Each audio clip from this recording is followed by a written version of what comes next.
Hadis ini adalah hadis qudsi dan cirinya adalah sebagaimana sudah kita pelajari dari awal.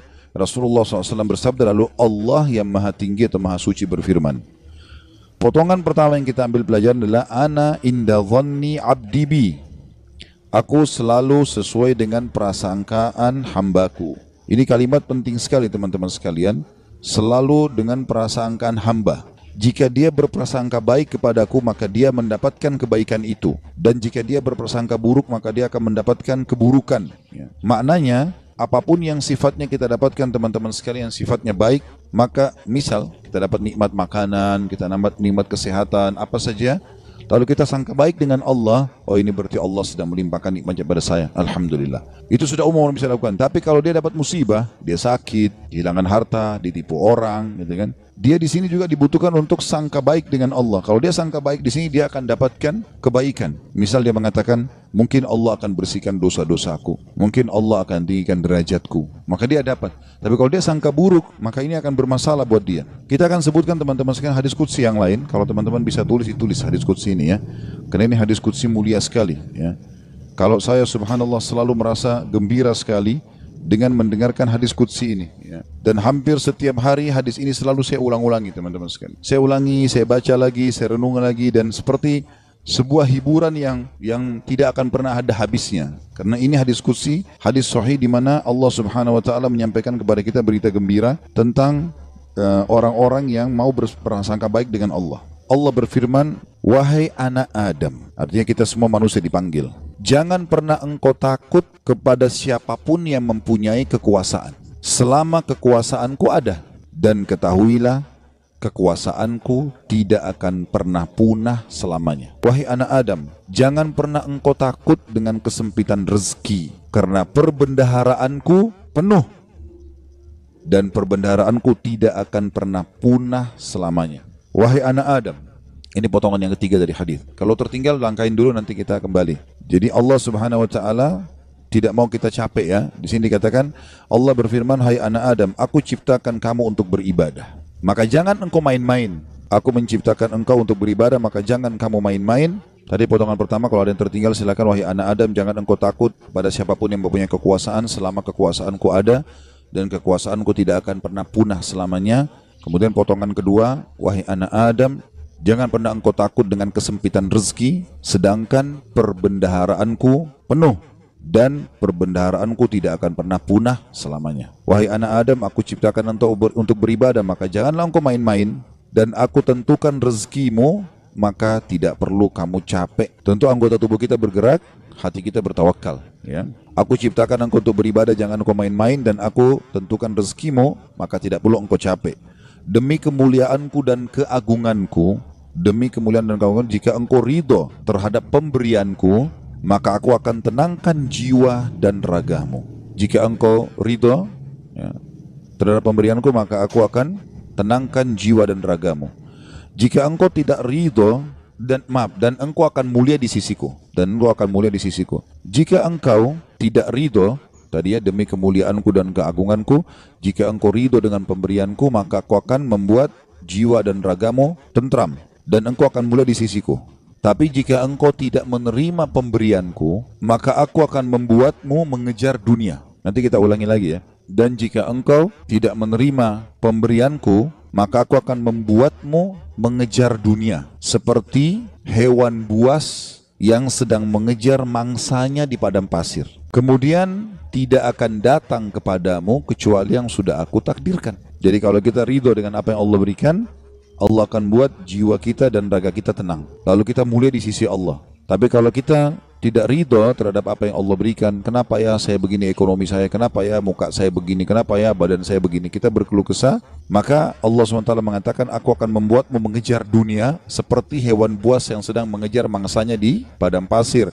Kemudian tidak datang kepadamu kecuali yang sudah aku tentukan juga. Makanya capek sekali. Jadi orang beriman itu santai saja, dia akan dapat semua apa yang Allah janjikan, tidak perlu capek-capek. Nah, orang yang mengejar dunia berlebihan justru orang kena tidak bisa menerima takdirnya Allah, atau tidak ridho dengan pembagiannya Allah. Wahai anak Adam, aku telah menciptakan langit dan bumi, dan aku tidak pernah sulit menciptakan keduanya. Maka apakah kau pikir aku akan sulit untuk mengurus rezekimu? Wahai anak Adam, jangan pernah engkau minta rezeki untuk esok hari, sebagaimana aku tidak pernah meminta kepadamu amal esok hari. Wahai anak Adam, sesungguhnya aku mencintaimu, maka atas hak itulah cintailah aku.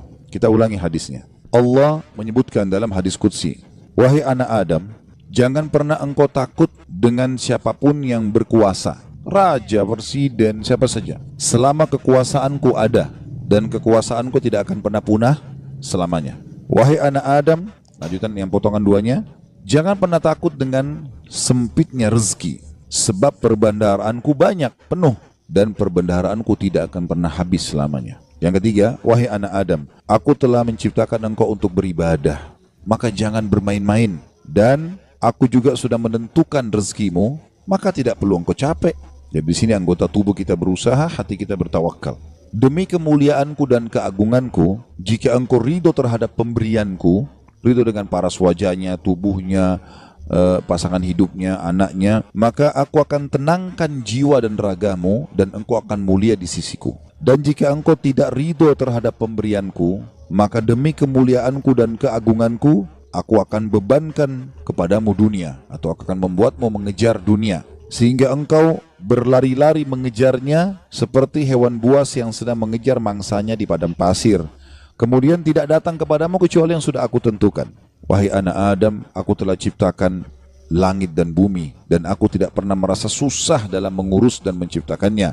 Maka apakah kamu pikir aku akan capek dengan mengurus rezekimu?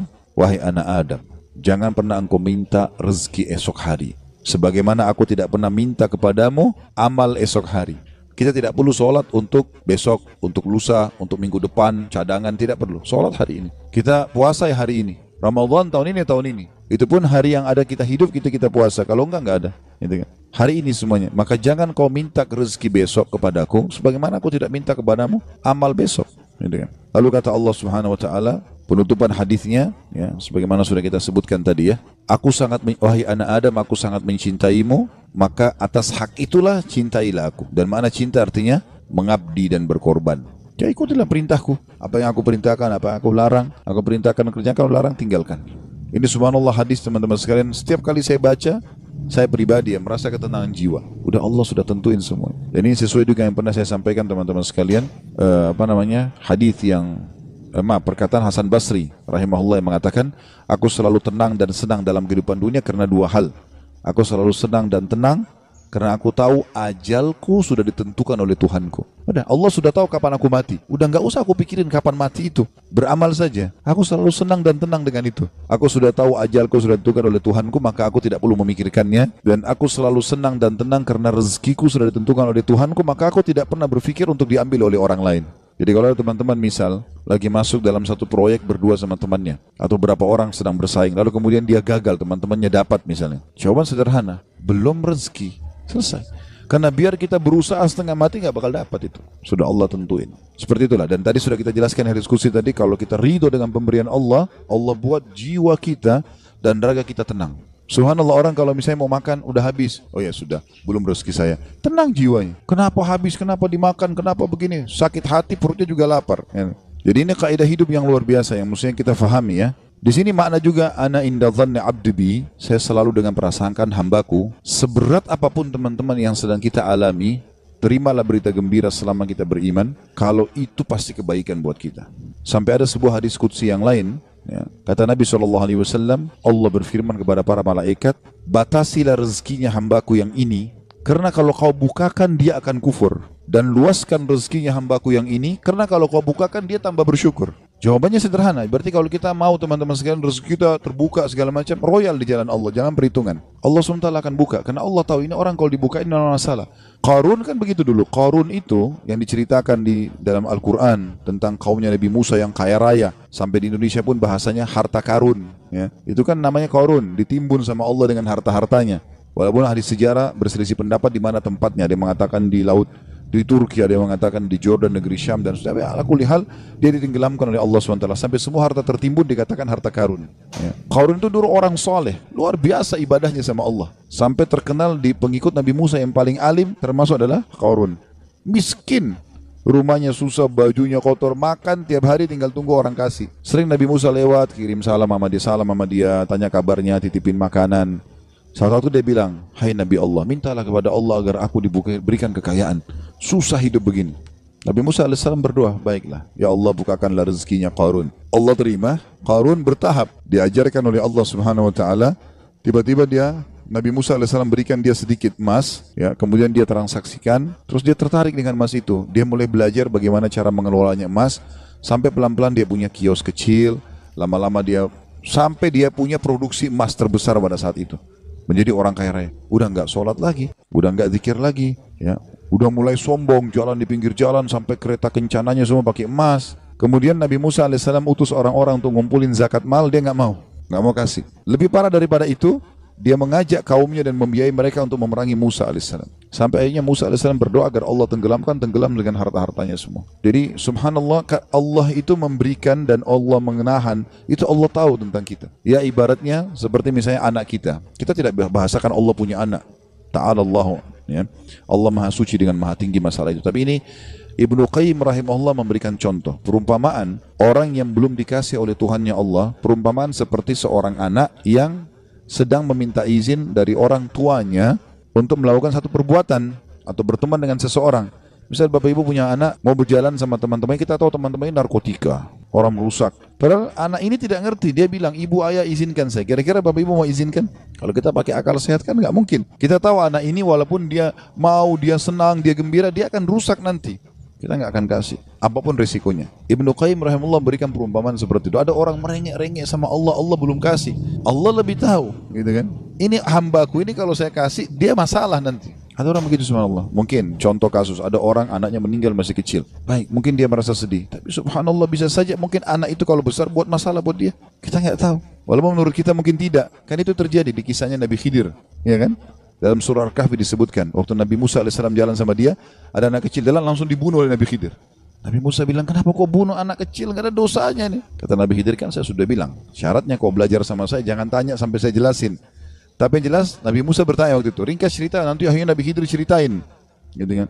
Nabi dia bilang, anak itu sudah ada berita dari Allah. Kalau anak ini kalau besar, dia akan durhaka sama orang tuanya. Sementara orang tuanya ini adalah orang soleh, orang baik.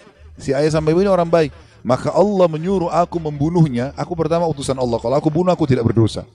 Itu anak ini meninggal belum balik, berarti dia juga masuk surga. Orang tuanya digantikan oleh Allah anak yang soleh. Hamil lagi ibunya setelah itu. Kemudian melahirkan anak yang soleh. Kita tidak tahu rahasia Allah. Maka berprasangka dengan Allah baik ini penting. Apapun sifatnya teman-teman. Apapun sifatnya. Saya ketemu dengan seorang pengusaha di Surabaya, habis tabligh akbar tuh hari.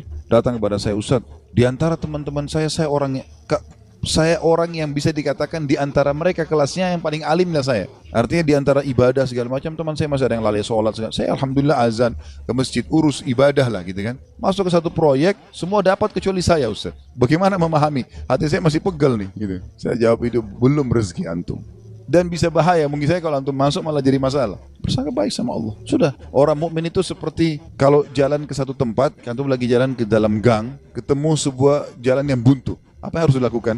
Enggak usah mikirin kenapa ini buntu. Belok kiri atau kanan, cari jalan keluar. Itu solusinya. Kan gitu. Kalau mentok selesai, langsung cari jalan keluar. Gitu ya. Sampai dalam masalah ibadah, kita bangun telat nih subuh. Udah enggak usah pikirin kenapa saya telat dulu. Uduk dulu, sholat dulu. Baru nanti hilangkan sebab-sebabnya. Besok jangan terulang. Gitu kan. Kalau enggak akan terbuang waktu. Akan hilang kesempatan-kesempatan. Dalam kaidah agama dikatakan, apa yang tidak bisa dijangkau semuanya, jangan hilang sebagiannya. Kalau kita nggak sempat sholat sunnahnya, minimal wajibnya jangan sampai kehilangan. Kita masuk ke masjid, banyak orang begitu. Kadang-kadang dia masuk masjid, sholat duhur misalnya, kayak kita sebentar mau duhur ya. Dia sholat misalnya, dia masuk masjid, dia lihat imam ini sudah bangun dari ruku, sami Allah liman hamidah. Nunggu kenapa dia mau tahu ini rakaat terakhir atau bukan? Kalau rakaat terakhir sudah ditunggu aja sampai salam, baru dia sholat sendiri. Keliru ini akhi. Tetap lebih utama sholat pertama. Kata para ulama, walaupun tahiyat terakhir di jamaah pertama lebih afdal daripada jamaah kedua walaupun dia di saf pertama. Walaupun itu sudah terakhir. Takbir duduk tahiyat sama mereka. Berapa banyak orang yang tidak paham masalah ini. Yang tidak bisa didapat semuanya, jangan kehilangan sebagiannya. Itu kaidah. Harusnya begitu. Apa saja teman-teman sekalian. Subhanallah, saya pernah punya teman orang Senegal dari Afrika dulu waktu masih di Madinah. Teman saya di sebelah duduk di sebelah saya. Dia mungkin telat masuk kuliah 3 bulan gara-gara pengurusan visanya berangkat gitu. Tapi subhanallah cum laude anak itu. Dia datang duduk di sebelah saya. Mulai masuk hari itu, saya kan nulis juga apa yang dosen bilang. Saya ikutin apa yang dosen bilang, saya tulisin. Anak ini begitu masuk sudah 3 bulan. Udah banyak lembaran pelajaran yang ketinggalan, mungkin ada 40-50 lembar tulisan yang sudah ketinggalan. Tapi dia mulai hari itu teman-teman sekalian dia langsung tulis. Mulai masuk hari pertama, dosen pertama, dan sampai masa ujian terus saja dia nulis. Saya sempat tanya dia waktu dia mulai nulis, "Akhi, bagaimana ente nulis, kan ada yang ketinggalan?" Dia bilang, "Gak apa-apa, saya tulis sekarang, nanti itu nyusul. Sekarang ini dulu saya tulis." Dan betul, ternyata setelah mendekat ujian, yang dia tulis berisi kurang lebih 70%, yang tertinggal 30%. 30% itu disusul sama dia, diambil tulisan teman-teman yang sudah ada baru disusulin. Jadi yang tidak bisa dijangkau semuanya, jangan kehilangan sebagiannya, kan gitu. Ada orang begitu, subhanallah, ya. Lewat waktu sholat duha sudah kepepet, sudahlah nggak apa-apa, nggak usah deh, besok aja. Jangan, sekarang, walaupun cuma 2 rakaat, gak ada masalah. Jangan kehilangan semuanya. Maka itu kejelian dalam memahami itu, teman-teman.